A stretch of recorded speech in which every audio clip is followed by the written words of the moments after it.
Get ready for the dictation. Start. Madam Chairman, I am glad that we are having a debate on the European Common Market. I wish that it had taken place earlier.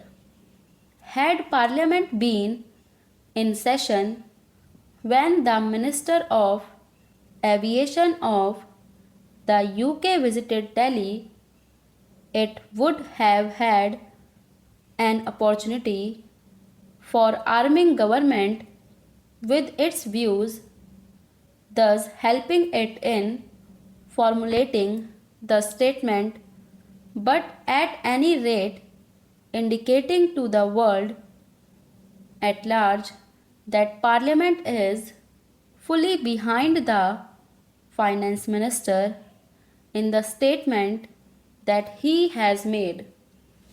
The statement that has been made by the Finance Minister is admirable both in content and in tone.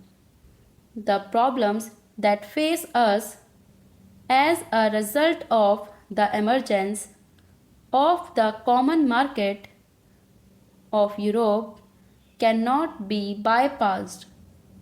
Whether we like it or not, the future is with continental economies, and the emergence of the European Common Market of Europe is one of the steps in this direction.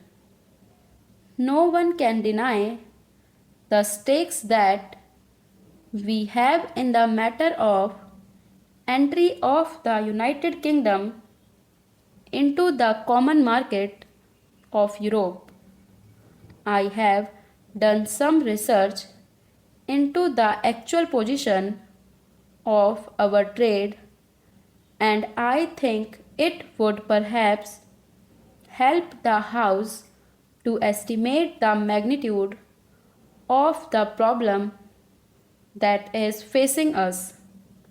We are importing 35% of our imports from Western Europe, including UK. We are exporting about 40% of our goods to this area. We have a large interest in the outcome of UK's entry into the common market and the terms on which she proposes to enter into the common market. In the present circumstances, we cannot visualize what the terms will be, but we know that our stakes are great, and we have already indicated our deep interest in the terms which the UK would be able to negotiate.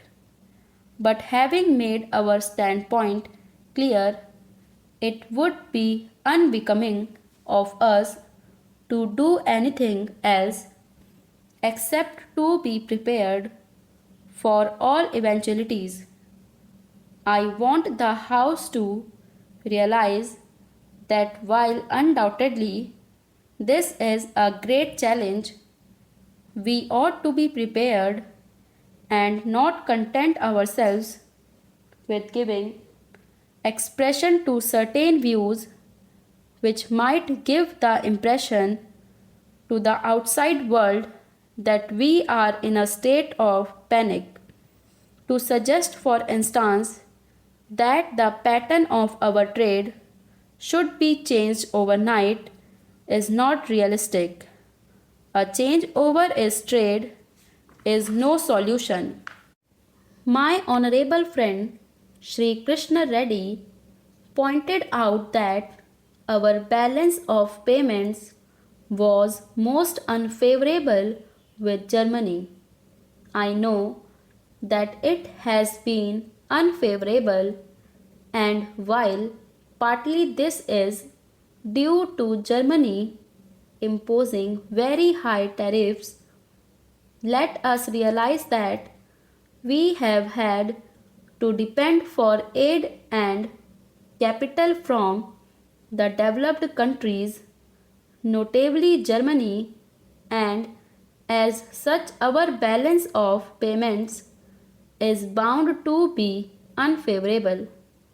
It has been recommended by my friend that we ought to think of the pattern of trade being changed so that the Eastern European countries might be our main customers.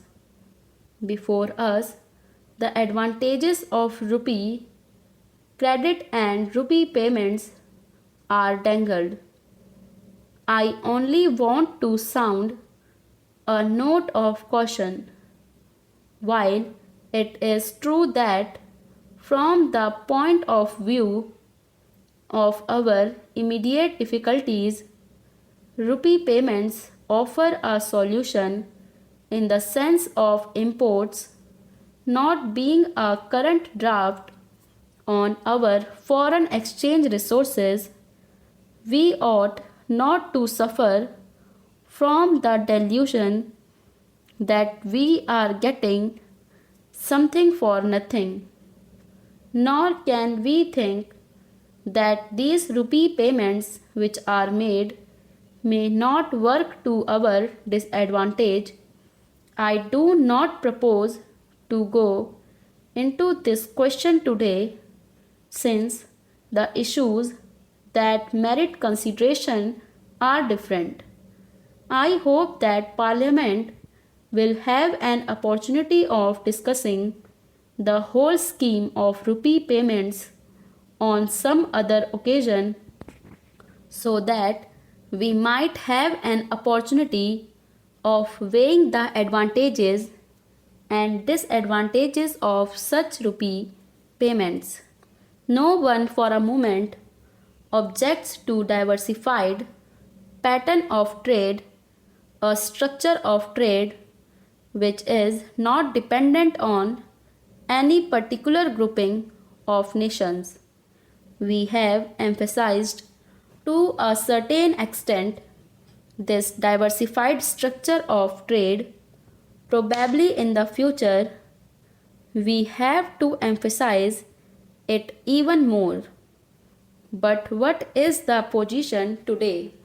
As it is, the terms which can be arranged for UK's entry into the common market are not dependent on that country alone. They are dependent on others as well. This is the position which we face. We should now find out how best we can line with this situation. There is one thing which has to be affirmed on this occasion. I hope Parliament will affirm it, because there is a danger of our overlooking it. To the extent that we suffer by the new groupings in Europe, the moral responsibility of those countries to compensate us is all the greater. This would be in conformity with the trend of modern things. In a modern welfare state, if an individual derives a benefit and others suffer injury, there is a principle of compensation or reparation that comes into operation in such a case.